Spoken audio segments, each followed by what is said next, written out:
ब्रह्मानन्दं परमसुखदं केवलं ज्ञानमूर्तिं द्वन्द्वातीतं गगनसदृशं तत्त्वमस्यादिलक्ष्यम् एकं नित्यं विमलमचलम् सर्वधी साक्षिभूतं भावातीतं त्रिगुणरहितं सद्गुरुं तं नमामि। आप सभी को नमस्कार। धर्मधारा के सत्संग श्रृंखला में मैं तनुजा ठाकुर आपका हार्दिक स्वागत करती हूँ। हमारे श्री गुरु एवं वैदिक उपासना पीठ के प्रेरणा स्रोत परात्पर गुरु परम पूज्य डॉक्टर जयंत बालाजी आठवले एवं हमारे आराध्य देव भगवान शिव के चरणों में वंदन कर आज का सत्संग आरंभ करती हूँ। आज का विषय है वास्तु शुद्धि के कुछ सरल उपाय। आजकल वास्तु शब्द अत्यधिक प्रचलित हो गया है एवं अनेक अर्धज्ञानी और स्वयं को वास्तु शास्त्रज्ञ बताने वाले इस शास्त्र का आधार लेकर लोगों को दिशाहीन कर उन्हें लूटते हैं। अतः सर्वसामान्य व्यक्ति को इस विषय में शिक्षित करना एवं वास्तु शुद्धि के कुछ सरल उपाय बताना हम सबका कर्तव्य है। वर्तमान काल में अधिकांश घर वास्तु शास्त्र अनुसार नहीं बने होते हैं। साथ ही योग्य साधना एवं धर्माचरण के अभाव के कारण आज सभी घरों में अनिष्ट शक्तियों का कष्ट है। फलस्वरूप घर में कलह क्लेश रहना, नींद ना आना, नींद अधिक आना, नींद में भयावह स्वप्न दिखाई देना या डर जाना, शरीर में वेदना रहना, गर्भपात होना, आर्थिक हानि होना जैसे कष्ट अब सामान्य रूप से अनेक हिंदुओं के घरों में दिखाई देते हैं। यदि घर में वास्तु दोष हो तो इन कष्टों की तीव्रता बढ़ जाती है। अतः आज हम वास्तु शुद्धि के कुछ सरल उपाय के विषय में जानेंगे। जिस स्थान पर चार भीतें अर्थात दीवारें खड़ी हो जाएं, उसे वास्तु कहते हैं और वहां जो शक्ति निर्मित हो जाती है उसे वास्तु देवता कहते हैं। वास्तु शास्त्र का परिचय एवं वास्तु पुरुष के प्रादुर्भाव के संबंध में जानकारी हमें प्राचीनतम ग्रंथों, वेदों एवं पुराणों में विस्तार से मिलती है। मत्स्य पुराण, भविष्य पुराण, स्कंद पुराण, गरुड़ आदि पुराणों का अध्ययन करने पर ज्ञात होता है कि वास्तु के प्रादुर्भाव की कथा अत्यंत प्राचीन है। मत्स्य पुराण के अनुसार मत्स्य रूपधारी भगवान विष्णु ने सर्वप्रथम मनु के समक्ष वास्तु शास्त्र को प्रकट किया था।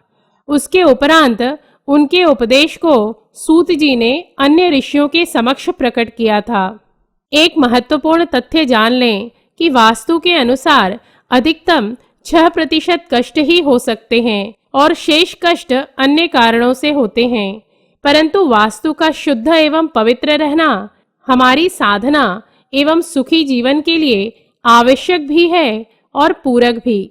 घर यदि 100% वास्तु शास्त्र अनुसार भी बना हो तो भी आपके जीवन में अन्य कारणों से कष्ट आएंगे ही। इसीलिए वास्तु शुद्धि के प्रयत्नों के साथ ही योग्य प्रकार से साधना करना एवं धर्म पालन करना अत्यंत आवश्यक है। आज चूंकि हमारा विषय वास्तु शुद्धि से संबंधित है, अतः हम उसके कुछ सरल उपाय के विषय में जान लेते हैं। घर के पूर्वोत्तर कोने में देवताओं का वास होता है, अतः उस कोने को स्वच्छ एवं पवित्र रखें। घर के पूर्वोत्तर कोने में 1 लोटा जल प्रतिदिन वास्तु पुरुष के लिए अवश्य रखें। इसमें हल्दी पुष्प आदि डालें एवं एक उद्बत्ती अर्थात अगरबत्ती उस स्थान पर लगाएं और वास्तु पुरुष को प्रार्थना करें। प्रत्येक दिवस लोटे के जल को अवश्य परिवर्तित करें एवं लोटा स्वच्छ कर उसमें पुनः जल भरें। वास्तु पुरुष के प्रसन्न रहने से घर में सुरक्षा कवच निर्माण होता है। तुलसी के पौधे लगाएं।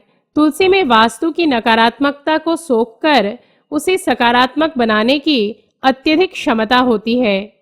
तुलसी का पौधा विष्णु तत्व को आकृष्ट करता है, जिससे घर में दैवी तत्व का वास आरंभ हो जाता है। जिनके घर में अत्यधिक अनिष्ट शक्तियों का कष्ट हो या वास्तु दोष हो, उनके घर में तुलसी का पौधा तुरंत सूख जाता है। ऐसी स्थिति में आज जो भी वास्तु शुद्धि के अन्य उपाय बता रही हूँ, उन्हें करने का प्रयास करें। साथ ही नाम जप भी करें। इससे आपके घर में वास्तु की शुद्धि होगी एवं तुलसी का पौधा नहीं सूखेगा। उपासना के अनेक साधकों को इस तथ्य की अनुभूति हुई है। घर एवं आसपास के परिसर को स्वच्छ एवं व्यवस्थित रखें। अस्वच्छ स्थानों में अनिष्ट शक्तियां सहज ही आकृष्ट होती हैं। धर्म प्रसार के मध्य अनेक जिज्ञासु एवं साधकों के घरों पर रहना हुआ है और मैंने पाया है कि आजकल लोग अपने बैठक कक्ष को तो स्वच्छ और व्यवस्थित रखते हैं, किंतु शेष सभी कक्षों में अत्यधिक अव्यवस्थितता होती है। अनेक घरों में वे कपाटिका अर्थात अलमारियों में सामान ठूंस कर रख देते हैं और जैसे ही कपाटिका का द्वार खोलते हैं तो वस्त्र इत्यादि बाहर गिरने लगते हैं। उसी प्रकार शौचालय, स्नान गृह एवं रसोई घरों में भी अत्यधिक अस्वच्छता होती है। मैंने पूर्व के सत्संगों में भी बताया है कि आज की स्त्रियां जो बाहर जाकर चाकरी नहीं करती हैं, वे बहुत आलसी हो गई हैं। वैज्ञानिक सुखों ने उनकी विलासी प्रवृत्ति को बढ़ा दिया है। अनेक उत्तर भारतीयों के रसोई घरों में जब मैं प्रवेश करती हूँ तो वहां पर फैली हुई अस्वच्छता एवं अव्यवस्थितता देखकर भोजन करने की भी इच्छा नहीं होती है। ऐसे में मैं सोच में पड़ जाती हूँ कि इन्हें धर्म और अध्यात्म क्या सिखाऊं।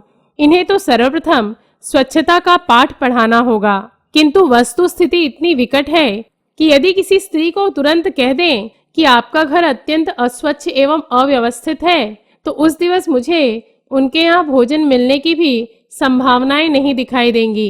अतः सर्वप्रथम मुझे स्त्रियों की झूठी प्रशंसा कर, उनके हाथों के अशुद्ध भोजन कर उनसे मित्रता करनी पड़ती है, अर्थात उन्हें मानसिक आधार देकर ही स्वच्छता का पाठ पढ़ाना पड़ता है। वर्तमान काल में यदि महानगरों में कुछ सजग घरों को छोड़ दिया जाए तो 85% घरों में रसोई घर अत्यधिक अस्वच्छ होते हैं। ऐसा मेरा निरीक्षण है। ऐसी गृहिणियां कुछ वर्ष पूर्व तक दूरदर्शन संच पर कार्यक्रम देखकर अपना समय व्यर्थ करती थीं और अब अंतर्जाल अर्थात इंटरनेट पर सामाजिक जाल स्थानों पर या व्हाट्सएप पर अपना समय व्यर्थ करती हैं।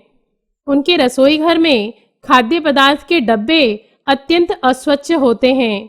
जो खाद्य पदार्थ खाने योग्य नहीं है उसे भी वे कपाटिका में रखकर छोड़ देती हैं एवं उनमें कीड़े लग जाते हैं। बर्तनों और चूल्हे की स्थिति भी वैसी ही होती है। अनेक घरों में स्त्रियां रात्रि के समय जूठे बर्तन यूं ही छोड़कर सो जाती हैं। रात्रि में जूठे बर्तन कभी भी नहीं छोड़ने चाहिए, क्योंकि उससे धन का नाश होता है। किंतु वे भी बर्तन कैसे स्वच्छ कर सकती हैं? दूरदर्शन पर उनके प्रिय धारावाहिक जो छूट जाएंगे। स्त्रियों, आज आपके घर में रोग एवं आपके पुरुष वर्ग को होने वाले आर्थिक संकटों के लिए आप भी उतनी ही उत्तरदायी हैं, यह ध्यान रखें। अस्वच्छ स्थान में एवं अपवित्रता से बने भोजन में सूक्ष्म काला आवरण निर्माण होता है, जो आपके घर के सदस्यों को शारीरिक और मानसिक स्तर के कष्ट देने हेतु एक बहुत बड़ा कारण होता है। यह तथ्य अपने अंतर्मन में अवश्य अंकित करें एवं अपने रसोई घर को अन्नपूर्णा माँ का मंदिर समझकर वहां पर स्वच्छता एवं पवित्रता निर्माण करें। पवित्रता के साथ बना हुआ भोजन प्रसाद स्वरूप होता है एवं उसे ग्रहण करने से आपके कुटुंब के सदस्यों में सकारात्मक परिवर्तन स्पष्ट रूप से दृष्टिगोचर होता है। घर के भंडार कक्ष अर्थात स्टोर रूम को व्यवस्थित रखें। मैंने अनेक घरों में पाया है कि उनके भंडार कक्ष में अनिष्ट शक्तियों का स्थान होता है, क्योंकि वहां वे सभी वस्तुओं को अव्यवस्थित रख देते हैं। एवं अनेक बार मैंने पाया है कि कई लोगों को अपने जीर्ण शीर्ण वस्तुओं से अत्यधिक मोह होता है। यद्यपि ऐसे वस्तु उनके किसी उपयोग के नहीं होते हैं, तब भी वे उसे मोहवश रखे रहते हैं। टूटे फूटे, अनुपयोगी एवं पुराने वस्तुओं से नकारात्मक स्पंदन आते हैं, अतः उसे कबाड़ी को विक्रय करें। आप में से कुछ लोग मेरी बातें सुनकर हंस रहे होंगे, परंतु क्या करूं, आज हिंदुओं को धर्म शिक्षण देने से पूर्व यह सब सामान्य ज्ञान देना आवश्यक हो गया है। वर्तमान काल में भारत में भी 70 से 80% घर भूतहा हैं एवं विदेश में तो 100% घर भूतहा होते हैं। इसीलिए घर में नियमित सवेरे एवं संध्या समय देसी गाय के गौमूत्र का छिड़काव करें, क्योंकि उस दैवी मूत्र में अनिष्ट शक्तियों को दूर करने की सर्वाधिक क्षमता होती है। गौमूत्र छिड़कने के पश्चात घर में कंडे या लकड़ी से अग्नि प्रज्वलित कर उसमें धूना एवं गूगल डालकर उसके धुएं को प्रत्येक कक्ष में थोड़ी देर दिखाएं। इस धुएं के सुगंध से घर में दैवी तत्व आकृष्ट होता है। देसी गाय के गौमूत्र छिड़ककर घर की अनिष्ट शक्तियों को दूर भगाएं तथा धूना या धूप इत्यादि जलाकर घर में दैवी तत्व को आकृष्ट करें। घर में सप्ताह में 2 दिन कच्ची नीम पत्ती की धूनी जलाएं। इससे भी घर के नकारात्मक स्पंदन दूर होते हैं। घर में संतों के भजन, संस्कृत के स्तोत्र पठन या सात्विक नाम जप की ध्वनि चक्रिका अर्थात सीडी चलाएं। इससे घर में सात्विक स्पंदन निर्माण होते हैं। इसके विपरीत चलचित्र के गाने, पाश्चात्य संगीत इत्यादि से घर के स्पंदन नकारात्मक हो जाते हैं। घर में अधिकाधिक समय नाम जप करें। नाम जप से निकलने वाले स्पंदनों से देवता के तत्व आकृष्ट होते हैं। फलस्वरूप वास्तु की शुद्धि होती है। घर में कलह क्लेश टालें एवं अशुभ बातें ना बोला करें, क्योंकि वास्तु देवता सदा तथास्तु कहते रहते हैं। कलह क्लेश से वास्तु अशुद्ध होता है एवं धन का नाश होता है। घर में सत्संग प्रवचन का आयोजन करें, क्योंकि ऐसे कार्यक्रमों में देवी देवता, संत एवं सिद्ध सूक्ष्म से पधारते हैं। अतः घर में सात्विकता निर्माण होती है। यदि आपका घर बड़ा हो या घर में अतिरिक्त स्थान हो तो उसे धर्म कार्य हेतु या साप्ताहिक सत्संग हेतु किसी संत को या आध्यात्मिक संस्था को अर्पण करें। इससे आपके संपूर्ण घर पर कवच निर्माण होगा। संतों के चरण घर में पड़ने से घर की वास्तु 10% तक शुद्ध हो जाती है। अतः संतों के आगमन हेतु अपनी भक्ति बढ़ाएं। प्रसन्न एवं संतुष्ट रहें। हमारे श्री गुरु ने एक ग्रंथ में लिखा है कि घर के सदस्यों के मात्र प्रसन्नचित्त रहने से घर की वास्तु 30% तक शुद्ध हो जाती है। घर की रंगाई और पुताई समय समय पर कराते रहें। आज से कुछ वर्ष पूर्व तक हम दीपावली से पूर्व अपने घर में रंगाई पुताई करवाते थे। इससे घर में स्वच्छता निर्माण होती थी और साथ ही घर की दीवारों पर संपूर्ण वर्ष में जो भी अनिष्ट शक्तियों द्वारा काला आवरण निर्माण हो जाता था वह भी नष्ट हो जाता था। किंतु वर्तमान काल में हम ऐसे रंगों या पेंट का उपयोग करते हैं जिससे भीतों पर हम 3-4 वर्ष रंगाई या पुताई नहीं करवाते हैं। किंतु ध्यान रखें, इससे आपके घर में सूक्ष्म काला आवरण निर्माण होता है। घर की भीतों का अर्थात दीवारों का, पर्दों का या चादरों का रंग काला, हरा, बैंगनी इत्यादि रंगों के ना हो यह ध्यान रखें। घर में कृत्रिम एवं प्लास्टिक के फूलों से सजावट ना करें। इससे भी नकारात्मक स्पंदन निर्माण होते हैं। दूरदर्शन संच पर रजतम प्रधान धारावाहिक, भूतहा चित्रपट या धारावाहिक ना देखें। इससे अनिष्ट शक्तियां घर में सहज ही आकृष्ट होती हैं एवं घर के स्पंदनों को नकारात्मक बना देती हैं।